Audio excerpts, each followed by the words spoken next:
Sobat NTI, gimana nih kabar pemirsa semua? Semoga dalam keadaan sehat dan semangat ya. Wah, nggak kerasa nih teman-teman, udah di episode 10.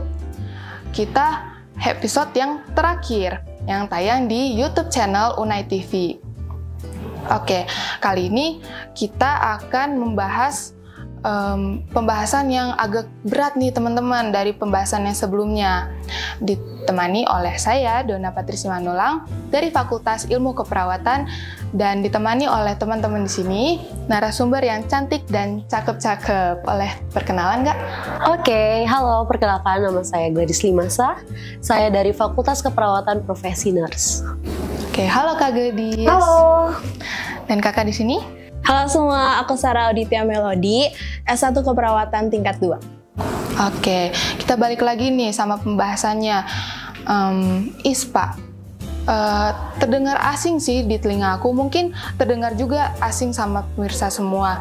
Tapi jangan khawatir, karena Nurse Talking Inspiration akan membuat kita banyak mengetahui masalah kesehatan. Terlebih juga di pembahasan kita episode kali ini. Nah, langsung saja kita ke pembahasannya. Oke, gimana nih Kak? ISPA itu apa sih? Oke, kita mulai dari pembahasan awal ya. Pembahasan awalnya itu adalah ISPA itu apa? ISPA itu kepanjangan dari infeksi saluran pernafasan akut. Nah, bahasa Inggrisnya juga bisa dibilang acute respiratory infection. Nah, biasanya penyakit ini tuh menyerang pada saluran pernafasan. Nah, saluran pernafasan itu ada dua, saluran pernafasan atas dan bawah.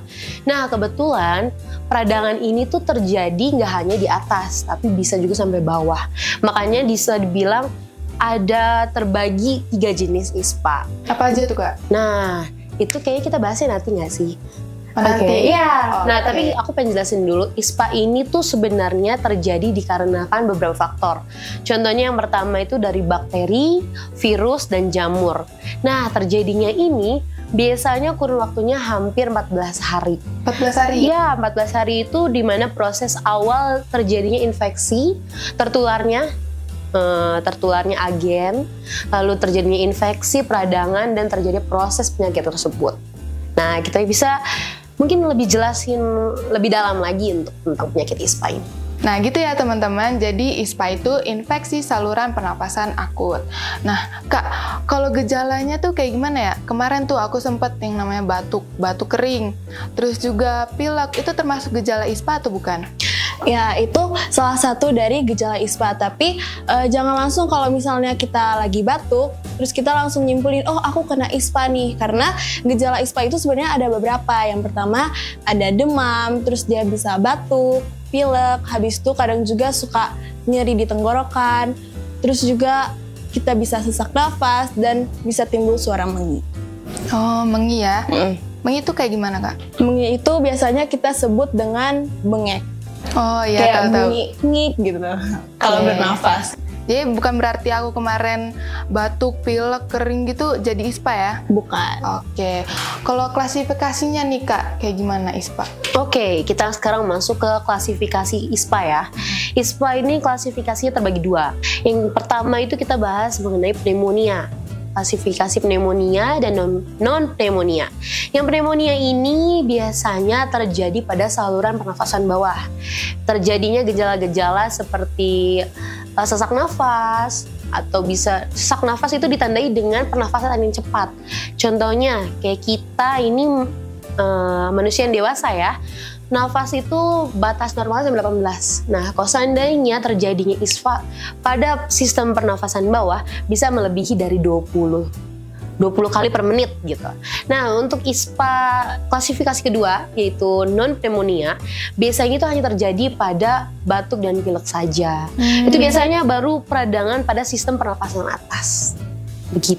Oke, klasifikasinya udah pada tahu ya teman-teman. Nah, sekarang aku mau nanya nih Kak, kenapa orang bisa mengidap ISPA? Oke, berarti itu masuk di penyebabnya ya, penyebab ISPA.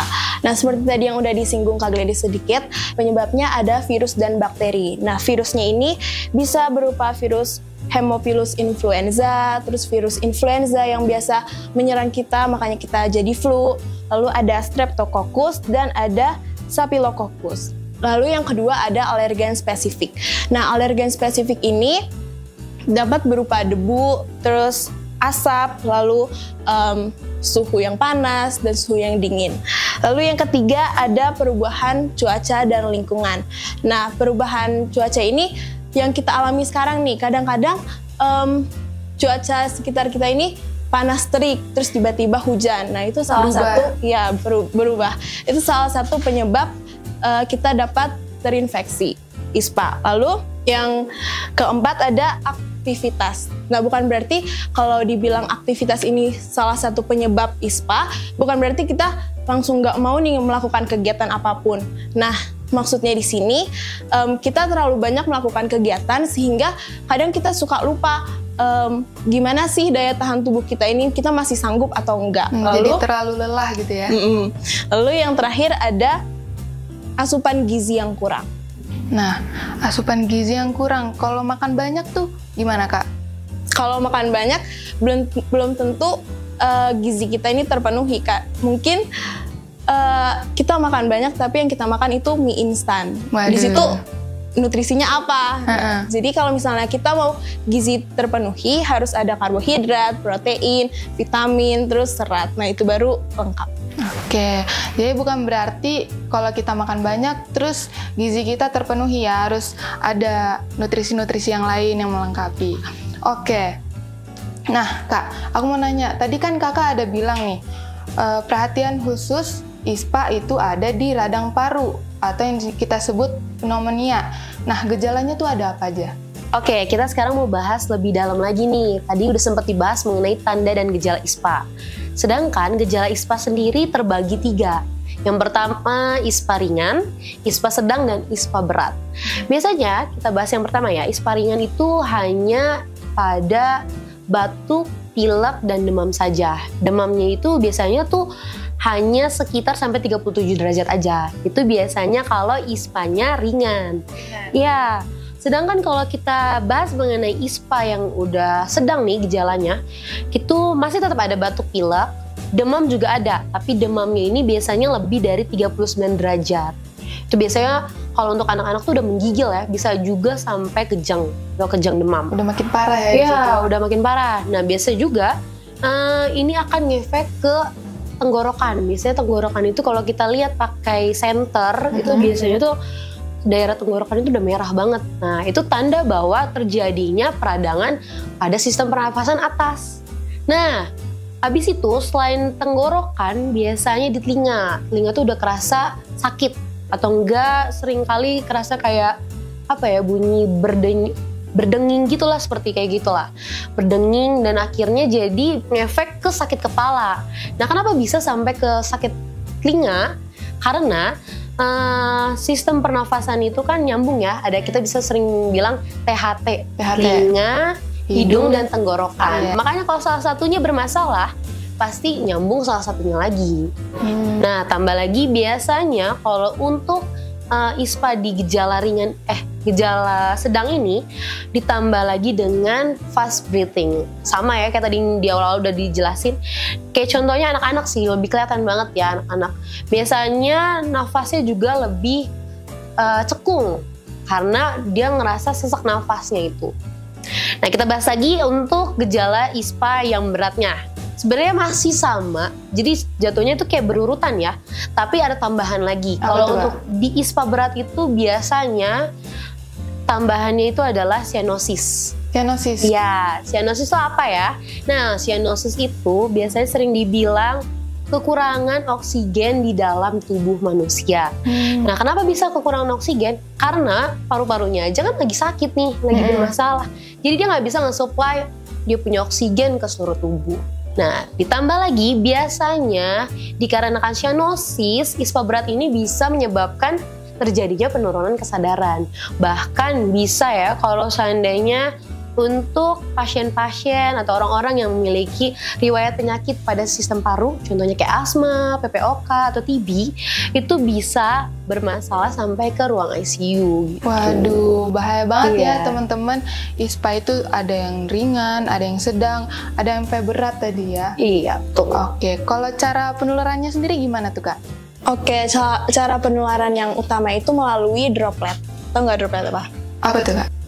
Droplet itu percikan air liur kita pas kita bersin, pas kita batuk. Terus kan itu otomatis kalau misalnya kita nggak nutup itu nyebar kan ke orang lain yang nggak sakit. Nah, jadi sebenarnya ada etika bersin dan etika batuk.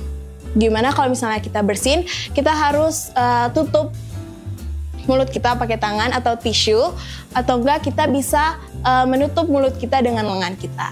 Dan jangan lupa habis itu buang tisunya Ke tempat sampah. Iya, ke tempat sampah. Nah gitu teman-teman, bukan berarti kita sakit, bersin, batuk, jadi dimain-mainin ya sama teman-teman. Tahu-tahu ISPA kan bisa nyebarin ke teman yang sehat. Oke, lanjut. Gimana nih Kak cara pencegahannya terhadap penyakit ISPA? Oke, kita sekarang masuk ke pencegahan ya. Pencegahan itu ada 3. Sebenarnya ini pencegahannya tuh suatu hal yang sebenarnya simple ya. Hal yang biasanya kita selalu lakukan. Tapi hal simple ini tuh kadang membuat orang tuh untuk melupakan. Ya, bisa dibilang juga menyepelekan hal tersebut. Nah, contohnya yang pertama nih ya. Yang pertama itu adalah perbaikan untuk gizi atau asupan makan. Nah, contohnya apa aja ya? Yang pertama itu biasanya jam makan. Jam makan itu harus teratur. Misalnya contohnya kalau pagi, siang, sama malam itu nggak boleh terlambat. Ditambah lagi, nggak hanya jam makan, tapi pola makannya apa aja itu tuh penting banget. Contohnya kalau kita ngerasa kita punya sistem imun yang sensitif, yang mudah sakit nih, tapi kita hobinya jajan terus, itu pasti bakalan ngedrop itu. Tapi bukan berarti nggak boleh jajan banget ya. Sebenarnya kalau untuk berubah supaya kita nggak jajan itu butuh perubahan yang sedikit-sedikit, nggak bisa langsung perubahan besar. Ya betul, bertahap. Contohnya kalau kita mau jajan, boleh lah kita jajan, tapi kita tahu mana yang kita rasa butuh banget, yang kita pengen banget, sama yang kayak masih bisa kita tahan gitu. Selain itu, selain makan, kita juga ada pencegahan kedua, yaitu dengan perbaikan sanitasi lingkungan. Sanitasi lingkungan ini kadang orang cuma menganggapnya kayak rumah ya, sanitasi lingkungan itu. Padahal sebenarnya sanitasi lingkungan, contohnya kayak kita di asrama ya. Di asrama itu penting banget tuh. Contohnya beresin kamar, beresin baju, sering ganti baju, itu tuh penting banget sebenarnya. Sanitasi lingkungan tuh nggak hanya sekedar cuma lingkungan asrama atau lingkungan sekolah, lingkungan kuliah, tempat kuliah, itu nggak hanya itu aja. Yang ketiga ini tuh fokusnya ke diri sendiri nih. Hampir sama kayak yang kedua, tentang sanitasi, tapi ini ke diri sendiri. Contohnya apa ya? Ganti baju sih, itu yang pasti. Contohnya di asrama ini kayak kita males mau ganti baju nggak sih? Kayak sayang nggak sih? Males banget cuci baju, sayang sabun. Apalagi kalau hujan gitu ya. Bener banget, kayak ini baju kesayangan gue nih gitu kan, mau dipakai besok gitu kan, tapi nggak dicuci. Gitu. Iya, atau enggak ikut kegiatan apa ya, kayak ke dining atau kebaktian malam kan, worship gitu, terus kayak nggak ganti baju. Itu kayak sebenarnya itu hal yang perlu kita perhatikan ya. Sebenarnya nggak hanya untuk penampilan, tapi itu buat kesehatan. Buat kesehatan tubuh. Bener, apalagi jaket tuh, apalagi di sini kan dingin banget ya. Jaket itu kayak mungkin bisa sebulan sekali ya, ada yang nggak ada, bisa aja yang kayak gitu. Nah, selain itu juga contohnya yang lain untuk diri sendiri. Hal simple kayak kita keluar dari ruangan, contohnya habis pulang kelas, kita balik ke kamar, itu tuh kita cuci tangan sama cuci kaki itu udah hal yang wajib gak sih? Kenapa bisa dibilang wajib? Seperti yang tadi dijelasin sama Sarah tadi ya, penularan itu bisa dari droplet. Nah, sedangkan kalau kita dari luar, ada yang batuk-batuk nih, nempel nih di kulit kita nih, di kaki kita juga bisa kena kan tuh. Nah, terus kita nggak cuci tangan, cuci kaki, tiba-tiba kita pegang area muka, kita pegang bagian badan kita yang lain, itu bisa menyebabkan penyebaran. Gitu ya? Iya, penyebaran. Sama aja itu kita nggak menjaga sanitasi dalam diri kita sendiri. Itu sebenarnya kalau kita cuma ngomong-ngomong gini hal sepele kan ya. Cuman kalau kayak gitu butuh kesadaran sendiri. Jangan sampai kita sakit dulu baru berubah. Nah gitu. itu teman-teman. Nah tadi kan udah dikasih tahu ya banyak banget pencegahan-pencegahan dari penyakit ISPA. Nah tapi kalau misalnya udah terlanjur kena ISPA gimana nih penanganannya Kak? Oke, penanganan yang pertama itu melalui pemberian makanan. Udah disinggung tadi banyak ya. Pemberian makanan itu harus yang kita masukkan ke dalam tubuh kita ini harus yang bergizi dan bernutrisi. Lalu ada pemberian cairan. Kalau misalnya kita ISPA terus gejala kita demam, itu otomatis tubuh kita ini banyak kehilangan cairan. Jadi perlu kita minum banyak untuk menghidrasi tubuh kita. Lalu yang ketiga ada menjaga kelancaran pernafasan. Kalau misalnya kita batuk, terus misalnya ada dahak, jangan kita tahan-tahan. Harusnya kita punya dahak, kita buang. Jangan malah ditelan kalau misalnya jauh toilet, jadinya kita telan. Nggak boleh kayak gitu ya. Lalu ada membersihkan hidung. Ya, membersihkan hidung ini bisa menggunakan tisu atau menggunakan kain yang bersih. Lalu ada mengatasi panas.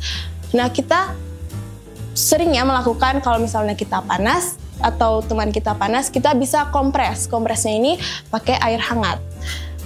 Kita bisa taruh handuk di air hangat, lalu kita peras, terus kita bisa taruh di dahi teman kita.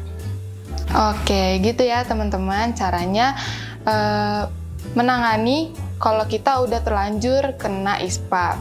Nah Kak, sekarang aku mau nanya nih, setelah aku dengar-dengar pembahasan kita tentang ISPA, seingat aku pneumonia ini paru-paru basah, bener nggak sih? Iya, sering banget orang-orang bilang kalau pneumonia itu adalah paru-paru basah. Paru-paru basah. Oh, berarti sebenarnya ini relate ya sama kita, cuman bahasanya aja yang beda. Iya benar, itu lebih ke bahasa medis kali ya, bisa dibilang bahasa-bahasa kesehatan. Kalau itu untuk paru-paru basah dibilang bahasa orang awam. Gitu. Kalau medisnya pneumonia. Yes. Oke. Sekarang kita masuk ke segmen mitos atau fakta. Mitos atau fakta nih Kak, banyak orang tua bilang mandi malam bisa menyebabkan paru-paru basah. Oke, kita sering banget tuh kayak dengar pernyataan itu ya. Ada yang bilang itu mitos, ada juga yang bilang itu fakta. Nah, pada dasarnya sebenarnya penyebab dari paru-paru basah itu adalah peradangan pada alveolus. Alveolus itu apa ya? Nah, alveolus itu berada pada sistem pernafasan bawah. Yang tadi sempat dibilang ya, yang pneumonia itu sebenarnya ada di sistem pernafasan bawah. Nah, kondisi itu biasanya terjadi dikarenakan kantung terisi terlalu banyak cairan. Akhirnya itu membuat seseorang itu kesulitan untuk bernafas. Sesak nafas. Iya, jadi timbullah gejala-gejala sesak nafas. Tadi juga ada yang dibilang fast breathing. Nah, itu karena sesak nafas tuh jadi nafasnya jadi mencari pasokan nafas udara lebih banyak gitu. Jadi ini mitos ya Kak? Kita bisa bilang mitos karena kalau sebenarnya mau dibilang mandi malam bisa aja, itu bukan penyebab utamanya. Tapi disarankan mandi itu bukan untuk malam-malam, di malam hari. Kenapa? Karena itu bukan jamnya. Kalau seandainya kita pulang malam banget nih, tapi memang kondisinya harus mandi, ya nggak apa-apa mandi. Tapi aja. Kita mandinya pakai air hangat. Itu menyesuaikan dengan suhu tubuh kita di malam hari. Oke, lanjut. Mitos atau fakta nih Kak? Hanya anak-anak yang sering kena pneumonia. Itu jawabannya adalah mitos. Karena nggak cuma anak-anak doang. Ya mungkin rentang usianya itu di anak-anak. Tapi kalau misalnya orang dewasa juga yang dengan sistem kekebalan tubuh yang rendah atau imunitas yang rendah, ini juga bisa terkena ISPA. Jadi bukan cuma anak-anak. Kita yang dewasa juga kena ISPA bisa. Semua kalangan bisa. Oke, yang terakhir nih Kak. Emang iya penyebab pneumonia itu karena cuaca dingin? Oke, untuk pertanyaan ini mungkin aku bisa respon kalau ini mitos ya. Kenapa bisa dibilang mitos? Pneumonia ini sebenarnya sering terjadi di musim cuaca dingin dikarenakan virus itu memang senang bekerjanya tuh di saat kondisi suhunya tuh lagi dingin. Gak hanya dingin, biasanya virus juga lebih semangat bekerja itu pada saat di malam hari. Di malam hari? Iya, makanya kenapa kadang kalau orang lagi di tempat dingin, cuaca dingin tuh auto langsung kayak contohnya batuk pilek, langsung sesak nafas. Itu karena di situ virus lagi semangat banget tuh buat bekerja. Tapi pada kenyataannya sebenarnya kalau pneumonia itu bukan disebabkan dari cuaca dingin gitu. Wah, ternyata itu dia teman-teman fakta-fakta menarik tentang penyakit ISPA. Jadi aku dan teman-teman semua udah pada tahu kan apa itu ISPA. Jadi kita juga bisa waspada tentang penyakit ini. Oke, makasih ya kakak-kakak narasumber yang cantik dan kece-kece banget tentang ISPA, jadi kita banyak tahu. Dan terima kasih juga buat penonton yang setia menonton video ini sampai akhir. Yuk kita share video ini ke teman-teman kita, teman-teman tersayang dan sekitar kita supaya kita bisa menghindari dari penyakit ISPA. Sekian dari video kita pada saat ini. Saya Donna Patricia. Saya Sarah Auditya Melody. Saya Gladys Limasa. Pamit undur diri dan jangan lupa untuk selalu menyaksikan Nursing Talk Inspiration setiap Selasa jam 16.00 waktu Indonesia Barat di YouTube channel Unai TV. Bye-bye. Bye-bye.